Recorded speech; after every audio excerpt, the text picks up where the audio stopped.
yang bernama Abul As datang ke rumah Rasulullah SAW untuk melamar Zainab. Dia mengatakan, "Wahai Muhammad, saya ingin melamar putri engkau yang bernama Zainab." Kemudian Nabi mengatakan, "Saya tidak akan menikahkan dia sebelum saya bertanya pendapatnya." Waktu itu Nabi belum mendapatkan wahyu, artinya belum menjadi Nabi. Zainab setuju dengan lamaran Abul As, maka menikahlah Zainab dengan Abul As.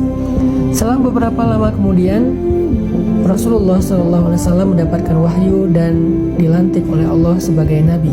Setelah Zainab masuk Islam, Zainab pulang ke rumahnya, mengatakan kepada suaminya, "Wahai Abul As, apa pendapatmu tentang ayah saya?" Kata Abul As, "Ayahmu adalah orang yang paling jujur, orang yang sangat terpercaya." Lalu Zainab mengatakan, "Wahai Abul As, sesungguhnya ayah saya adalah Nabi.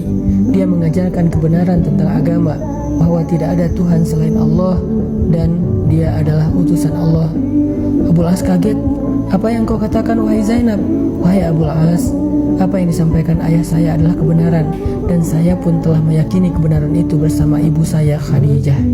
Jika engkau berkenan, marilah ikut dengan saya. Kita sama-sama belajar tentang kebenaran ini untuk mengikuti Rasulullah SAW." Kemudian Abul As mengatakan, "Saya tidak ada urusan dengan omong kosong ini. Sesungguhnya saya tidak suka kepada orang yang telah mencela nenek moyang kita, mencela sesembahan kita, dan membuat kekacauan di tengah-tengah kaum kita." Akhirnya Abul As membiarkan Zainab dengan agamanya, sedangkan Abul As sendiri tidak mau memeluk Islam. Zainab terus berusaha untuk memahamkan suaminya tentang kebenaran Islam, walaupun Allah mentakdirkan belum memberinya hidayah. Sampai akhirnya turunlah perintah kepada Nabi untuk berhijrah.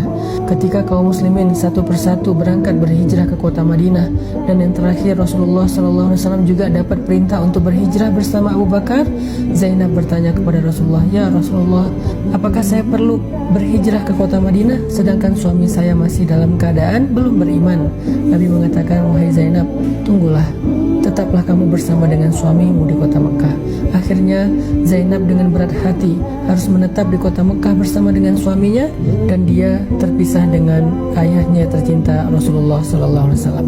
Selang setahun kemudian terjadilah perang Badar. Dalam peperangan itu, Abul As keluar bersama dengan pasukan kaum musyrikin untuk memerangi Nabi SAW. Setelah terjadi perang, dan kita tahu perang Badar Allah memberikan kemenangan yang besar bagi kaum muslimin, ternyata Abul As termasuk di antara orang-orang yang ditawan di antara tawanan-tawanan di kota Madinah. Kemudian sampailah berita ke kota Mekah tentang penawanan Abul As kepada Zainab bintu Rasulullah. Zainab menjadi sangat bersedih di kota Mekah. Di satu sisi dia merasa bahwa yang ikut berperang ini adalah suaminya, tetapi di sisi yang lain yang diperangi adalah ayahnya. Zainab bingung bagaimana cara menebus Abul As, sedangkan Zainab tidak punya harta, mereka termasuk orang miskin. Sampai kemudian Zainab mencari sesuatu untuk bisa menebus suaminya kepada Rasulullah, maka dia mengirimkan sesuatu yang sangat berharga kepada Rasulullah di kota Madinah. Ketika Nabi memeriksa di antara tebusan-tebusan yang diberikan orang Quraisy untuk menebus tawanan mereka, Nabi menemukan satu benda yang sangat istimewa di antara tebusan itu. Tahukah kita apa? Kalungnya Khadijah. Ketika Nabi melihat ada kalung Khadijah di antara banyak harta-harta tebusan, Nabi mengambil kalung itu. Wajah Nabi kemudian berseri-seri. Nabi kaget, "Ini milik siapa? Ini milik siapa?" Nabi mengatakan, "Wahai kaum muslimin, siapakah yang memberikan kalung ini kepada kalian?" Orang-orang mengatakan, "Ya Rasulullah, itu adalah tebusan untuk Abul As dari istrinya." Nabi kemudian menitikkan air mata. Nabi tahu ini adalah kalung Khadijah, tetapi sekarang diberikan oleh Zainab untuk menebus suaminya, dan harta itu ketika dijadikan sebagai tebusan bukan lagi menjadi milik pribadi Nabi, tetapi milik kaum muslimin. Dan Nabi merasa sangat sedih. Kalung dari seorang perempuan yang Nabi tidak pernah bisa melupakannya harus dijadikan sebagai harta milik umum dan tidak lagi menjadi milik pribadi Nabi. Bukan karena dia berharga dan mahal, tetapi dia penuh kenangan. Nabi menangis. Kemudian Nabi berkata kepada para sahabat, "Wahai sahabat-sahabatku, kalung ini adalah milik istriku Khadijah. Apakah kalian rela seandainya kalung ini dikembalikan kepada Zainab?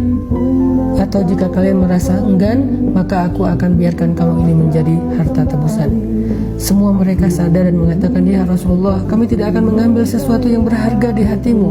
Biarkan itu kembali kepada Zainab bersama dengan suaminya Abul As."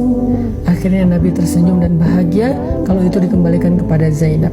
Lalu Nabi mengatakan kepada Zainab dalam pesannya melalui Abul As, "Wahai putriku Zainab, jangan pernah engkau menggadaikan kalung ini untuk siapapun, karena ini adalah milik Khadijah."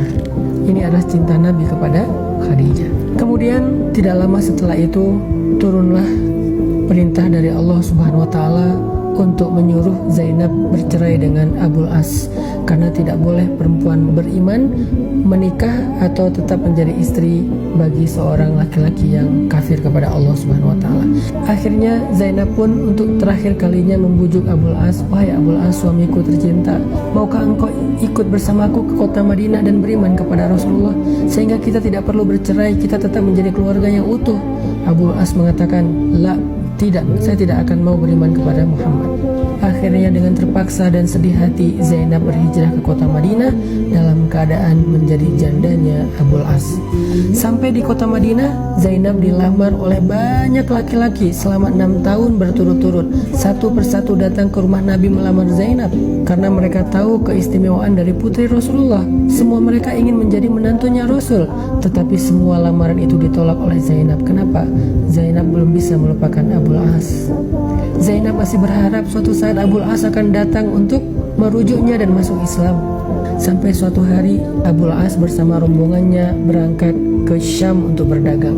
Pulang dari perdagangan terjadi peperangan antara Abul As dengan kaum muslimin di dekat kota Madinah. Peperangan kecil, tetapi waktu itu Abul As kalah dan dia lari ke kota Madinah mencari perlindungan kepada Zainab. Dia bertanya ke setiap orang, "Di manakah rumah Zainab?" Ketika dia menemukan rumah Zainab, di waktu subuh dia datang mengetuk pintu rumah Zainab.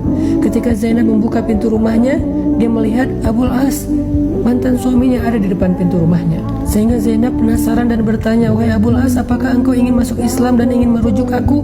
Kata Abul As, "Tidak wahai Zainab, aku meminta perlindungan kepadamu seandainya engkau masih menganggapku sepupu dan ayah dari anak-anakmu." Kemudian Zainab berangkat ke masjid untuk sholat subuh. Lalu selesai sholat subuh, Zainab berdiri dan mengatakan, "Wahai Rasulullah, wahai kaum muslimin, aku meminta perlindungan untuk Abul As." Nabi kemudian datang ke rumah Zainab, bertemu dengan Abul As, mengatakan, "Wahai Abul As, aku akan kembalikan kepadamu hartamu dan engkau adalah orang yang bebas." Ketika Abul As dibebaskan oleh Nabi SAW, barulah Abul As merasa tenang. Kemudian dia kembali ke Mekah. Setelah selesai urusannya di kota Mekah, dia kembali ke Madinah dan dia mengatakan, "Asyhadu an la ilaha illallah wa anna Muhammadan Rasulullah." Sejak saat itu Abul As kembali kepada Zainab dan selang setahun kemudian Zainab pun meninggal dunia. Saat Zainab meninggal dunia, Abul As menjadi orang yang paling keras menangisnya, seperti seorang anak kecil yang ditinggalkan ibunya, menangis sekencang-kencangnya. Abul As mengatakan, "Ya Rasulullah, tidak ada gunanya dunia ini tanpa Zainab." Selang setahun kemudian setelah Zainab wafat, Abul As juga wafat dalam keadaan menunggu hari pertemuan dengan Zainab. Merekalah kekasih dunia dan akhirat.